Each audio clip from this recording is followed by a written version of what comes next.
A ja mám posledný bod 19, odvoz zeminy z cirkevnej parcely na krúhoch.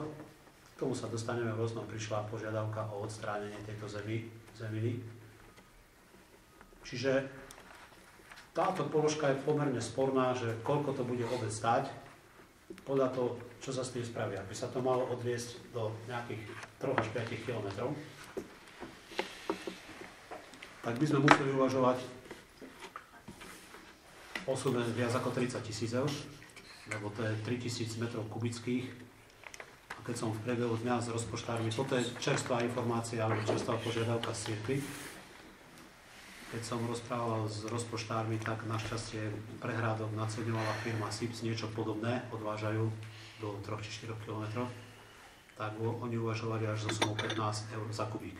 To znamená naloženie, odvezenie, uloženie niekde a plus zrovnanie terénu.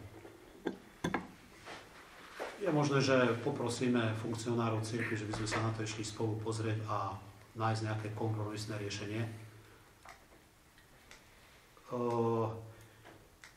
Ja potom aj sa vrátim k tej žiadosti. No. Takže zatiaľ je tam tá suma 5000 eur. Ďalšia žiadosť cirkevného zboru je žiadosť o písomné vyjadrenie k predaju stavebných pozemkov v lokalite Krúhy. Rádko to vám dáme nejaké zákonné lehote, to nazvem, hej? Lebo musíme si s Hankou sadnúť a povedať si, že predali sme príklad 5 pozemkov so ziskom 8 000 a mali by sme sa rozdeliť na poli. Čiže keď by som len išiel pri týchto 8 pozemkoch, 8x4 je 32 000 by sme vám mali dať. My sme investovali do cesty a ešte budeme investovať do ciest. Čiže v konečnom dôsledku to vyzerá tak, že budeme v hlbokom mínuse a asi nie je predpoklad, že tam bude nejaký zisk. Čiže toto vám napíšeme. Tak, toto vám napíšeme. A potom je tu žiadosť o odstránenie skládky. Žiadate nás o odstránenie, nenazval by som to čierna skládka, pretože bola to dohoda s vedením, vtedajším vedením prezbiterstva a aj pán Farášak. To by sme si nikto nemohol dovoliť aj len tak na cirkevný pozemok. S tým, že uvažovali sme, že tá zem sa použije na spätný zásyp, len do toho zásypu išlo toľko štrkov na odvodnenie, hĺbkové odvodnenie celého pozemku na základe geologického prieskumu. Tam je ešte meter krát meter štrko drva, kde sú 260 kúry obalené v biotextílii. Na tom je splašková kanalizácia, dažďovačie, to všetko je zasypané.